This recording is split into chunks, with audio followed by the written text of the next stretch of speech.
وہ 5 سال جیل میں رہا, اس نے ایک لفظ نہیں کہا.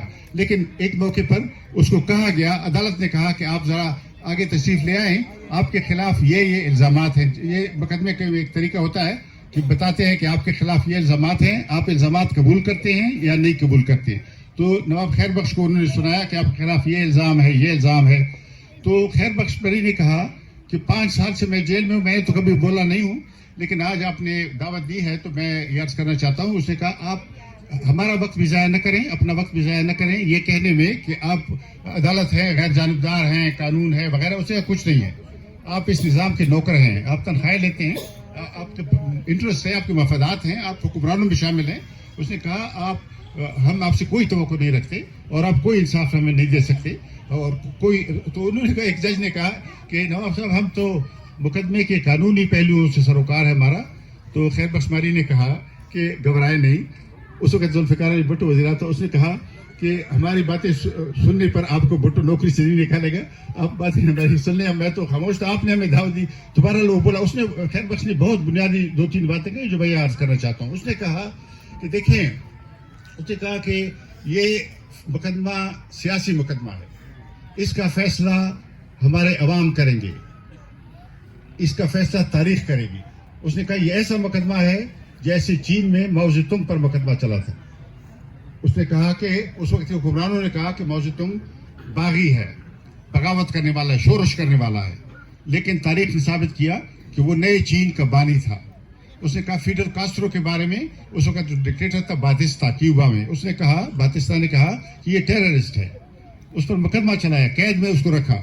لیکن تاریخ نے ثابت کیا کہ وہ نئے کیوبا کا نہ صرف بانی تھا بلکہ عالمی طور پر مظلوم لوگوں کی ساری جو بغاوتی تھی, ابھار تھا, اس کا لیڈر تھا. تو اس نے کہا ہمارا فیصلہ بھی تاریخ کرے گی. تو یہ جو آپ کی جدوجہد ہے, میں آپ کو مبارکباد دینا چاہتا ہوں. یہ جو حکمران کہتے تھے کہ انہوں نے بلوچوں کو دبا دیا ہے بندوق سے, جہازوں سے, ٹینکوں سے, وہ دیکھ لیں, انہوں نے آتش فشان کو بیدار کیا ہے, والکینو کو, آتش فشان کو, اور اس آتش فشان کو دنیا کی کوئی طاقت نہیں دبا سکتی. آپ دیکھ رہے ہیں آتش فشان جب آگ اگلتے ہیں تو اس پر جہاز بمباری کریں, اس پر ٹینک بمباری کریں, ان کو خاموش نہیں کر سکتے. ان عوام کو وہ پیچھے نہیں لے جا سکتے. اسلام آباد میں آپ آ گئے تو اسلام آباد کے ڈپٹی کمشنر نے کہا کہ ان کو ہم ڈیپورٹ کرنا چاہتے ہیں. ڈیپورٹ یعنی اخراج کرنا چاہتے ہیں, خارج کرنا چاہتے ہیں. یہ قانون کے طالب علم جانتے ہیں, ڈیپورٹ کا لفظ غیر ملکیوں کے لیے استعمال ہوتا ہے, غیر ملکیوں کو آپ نکالتے ہیں. تو آپ اعلان کرتے ہیں کہ بلوچ غیر ملکی ہیں تو ٹھیک ہے, اگر آپ کا یہ فیصلہ ہے تو. لیکن اگر بلوچ نے بھی کہہ دیا کہ بس ٹھیک ہے, آپ کی بات ٹھیک ہے, تو پھر کیا ہوگا؟ اور یہ بھی دیکھیں, ایران نے بھی کہا جب بمباری ہوئی پاکستان اور ایران کے یہاں کے جرنیلوں نے اور ایران کے ملاؤں نے سازش کی, اور دونوں نے کہا کہ آپ ہمارے بلوچوں پر بمباری کریں, ہم آپ کے بلوچوں پر بمباری کریں گے. ایسے ہوا. اور انہوں نے جب بمباریاں کی تو ایران نے کہا کہ ہاں سیستان بلوچستان میں کچھ لوگ مارے گئے ہیں, وہ غیر ایرانی تھے. یعنی دیکھیں نا, سیستان بلوچستان ایران کا صوبہ ہے اور وہاں پہ بلوچ رہتے ہیں, تو اگر ایران بھی کہتے ہیں کہ وہ غیر ملکی ہے, تو آپ یہ ریاست ہے, یہ ایشیا کی آزادی جو ہے یہاں تک پہنچ گئی ہے کہ اپنے لوگوں سے کہنا. اور پاکستان کے بارے میں تو میں کہہ سکتا ہوں واضح طور پہ کہ یہ مظلوم لوگ طبقوں کا اور محکوم قوموں کا جیل خانہ ہے. یہ کوئی ملک نہیں ہے. ملک اس طرح ہوتا ہے, یہ خاردار تاروں میں ہم بیٹھے ہیں, ہم کیا بات کر رہے ہیں؟ آپ آ کر ہماری بات سنیں. میڈیا کہاں ہے؟ کیوں ان لوگوں کی باتیں آپ نہیں سنتے؟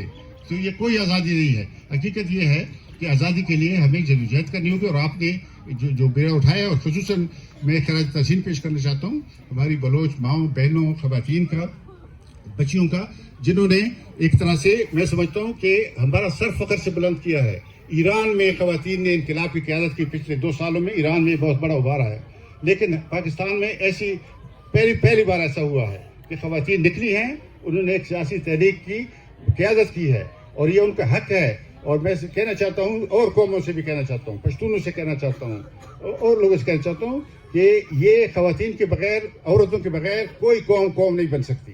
وہ آدھی قوم کیسے, آدھی قوم تو قوم نہیں ہو سکتی نا. تو آدھی آبادی. تو مجھے خوشی ہے, میں مبارکباد دینا چاہتا ہوں بلوچ یکجہتی کمیٹی کو کہ خواتین اتنی تعداد میں, اور وہاں بلوچستان کے اندر بھی مظاہرے ہو رہے ہیں.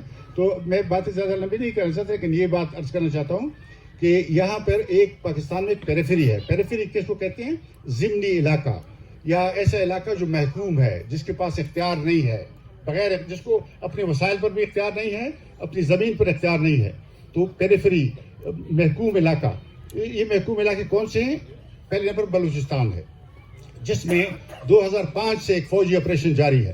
پاکستانی جرنیل کہتے تھے کہ افغانستان میں طالبان سے مذاکرات کرو، وہ کہتے تھے افغانستان کے مسئلے کا کوئی فوجی حل نہیں ہے، لیکن آپ بلوچستان میں کیوں مذاکرات نہیں کرتے؟ آپ دہشت گردوں سے مذاکرات کر سکتے ہیں، لیکن آپ بلوچ قوم پرستوں سے مذاکرات نہیں کر سکتے۔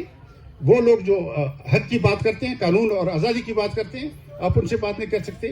یہ پہلے نمبر بلوچستان ہے۔ دوسرے نمبر پہ پختونخوا، اور پختونخوا کا خصوصاً فاٹا، وہ علاقہ جو ڈیورل لائن کے قریب ہے اور جس کو آپ نے ہمیشہ دہشت گردوں کے حوالے کیا ہے۔ اس دفعہ پھر ٹی ٹی پی کو پاکستانی جرنیل لائے ہیں یہاں پہ۔ ٹی ٹی پی جو کچھ کر رہی ہے اس کی ساری ذمہ داری جی ایچ کیو پر عائد ہوتی ہے، یہ لائے ہیں ان لوگوں کو، اور ایک طرح سے ہمارے وطن میں ہزاروں لوگوں کو انہوں نے مارا ہے، دہشت گردوں نے مارا ہے۔ پہلے دہشت گرد مارتے ہیں، پھر فوج آ جاتی بمباری کرتی ہے، یہ بھی لوگوں کو مار دیتے ہیں۔ تو یہ دوسرا ہے محکوم علاقہ، پیریفری۔ تیسرا گلگت بلتستان ہے، یہاں پر کامریڈ بابا جان نے پہلے تقریر کی تھی۔ ان کے ساتھ جو ظلم ہے، یعنی ایسا علاقہ ہے گلگت بلتستان جس کا کوئی کسی آئین میں ذکر نہیں ہے، پاکستان کے آئین میں بھی نہیں ہے، کسی اور ملک کے آئین میں بھی نہیں۔ یہ آپ مان سکتے ہیں آج کی دنیا میں اتنی بڑی آبادی، اتنا بڑا علاقہ اور سرزمین بے آئین، لیکن ان سے آپ ٹیکس لیتے ہیں، لیکن ان کو رائے دیں کہ پاکستان کی پارلیمنٹ میں ان کی کوئی نمائندگی نہیں۔ تو یہ پیریفری جو ہے یہ ابل رہی ہے، یہ اٹھ کھڑی ہوئی ہے، اور یہ جو بلوچ لانگ مارچ ہے یہ اس ابھار کی قیادت کر رہا ہے۔ آپ صرف بلوچستان کے لیے نہیں کھڑے ہیں، آپ سارے مظلوموں کے لیے کھڑے ہیں، اس لیے سارے مظلوموں کی آپ سے ہمدردی ہے، ان کی دعائیں آپ کے ساتھ ہیں، ان کے دل آپ کے ساتھ ہیں۔ اگر یہاں وہ نہیں بھی آ سکتے، لیکن ان کی تمام خواہشات، تمام سولیڈیرٹی، تمام یکجہتی آپ کے ساتھ ہے۔ بلوچ یکجہتی کمیٹی جو ہے اس کے ساتھ پورے مظلوم اور محکوم لوگوں کی یکجہتی ہے، اور انشاءاللہ جدوجہد میں ہم ہمیشہ ساتھ رہیں گے۔ اور مجھے یقین ہے کہ جو ہمارے بڑوں نے، میں نے ان لوگوں کو دیکھا ہے آج سے 40-50 سال پہلے جو میدانوں میں کھڑے تھے 1970 میں، 1980 میں، 1990 میں، انشاءاللہ ان کی جو جدوجہد تھی اس کو آپ نے کافی آگے بڑھایا ہے، اور یہ جدوجہد انشاءاللہ اور بھی آگے بڑھے گی۔